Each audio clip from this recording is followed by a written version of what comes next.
بسم اللہ الرحمن الرحیم۔ السلام علیکم۔ بخاری وائس میں خوش آمدید۔ روایت ہے کہ ایران میں ایک مشہور عالم دین رہتا تھا جو مجالس پڑھا کرتا تھا۔ اس کے علم کے چرچے دور دور تک تھے۔ مشہور ہونے کی وجہ سے وہ منہ مانگی لوگوں سے قیمت لیتا۔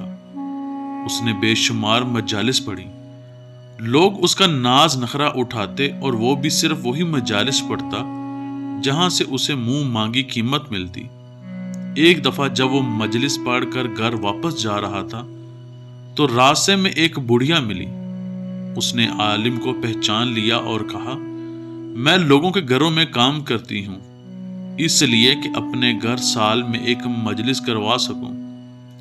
اس دفعہ تم میرے گھر مجلس پڑھنے آنا۔ وہ بڑھیا کو مایوس نہیں کرنا چاہتا تھا۔ اس کا دل رکھنے کے لیے اس نے حامی بھر لی۔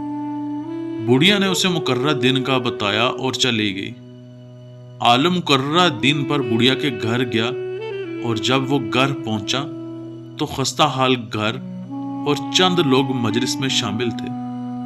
اس عالم نے مجلس پڑھی اور بڑھیا نے جاتے ہوئے معمولی سی رقم تھما دی۔ وہ چل دیا۔ یہ وہ مجلس تھی جو اس نے بڑھیا کا دل رکھنے کے لیے پڑھی تھی۔ پھر کچھ عرصہ بعد اس عالم کا انتقال ہو گیا۔ ایک دن اپنے دوست کے خواب میں آیا۔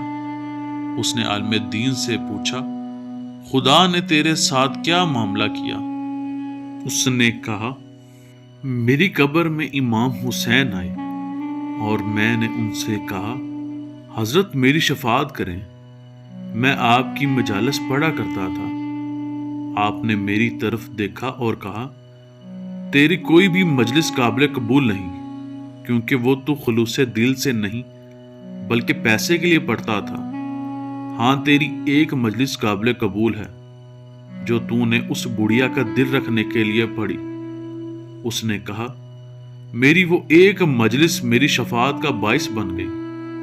آج کل کے علماء کرام کو بھی سوچنا چاہیے جو لوگوں سے منہ مانگے پیسے لیتے ہیں اور کسی غریب کے گھر مجلس پڑھنے نہیں جاتے، بلکہ جو لنگر پکا ہو وہ بھی نہیں کھاتے، ان کے لیے خصوصی کھانا بنایا یا منگوایا جاتا ہے۔ پروردگار سے دعا ہے اللہ ہمیں اور ہمارے علماء کرام کے دل سے پیسے کی لالچ اور دنیا کا طمع نکالے، تاکہ ہم بھی کسی غریب کے گھر مجلس میں جا سکیں جو ہماری بخشش کا باعث بن جائے۔ آمین۔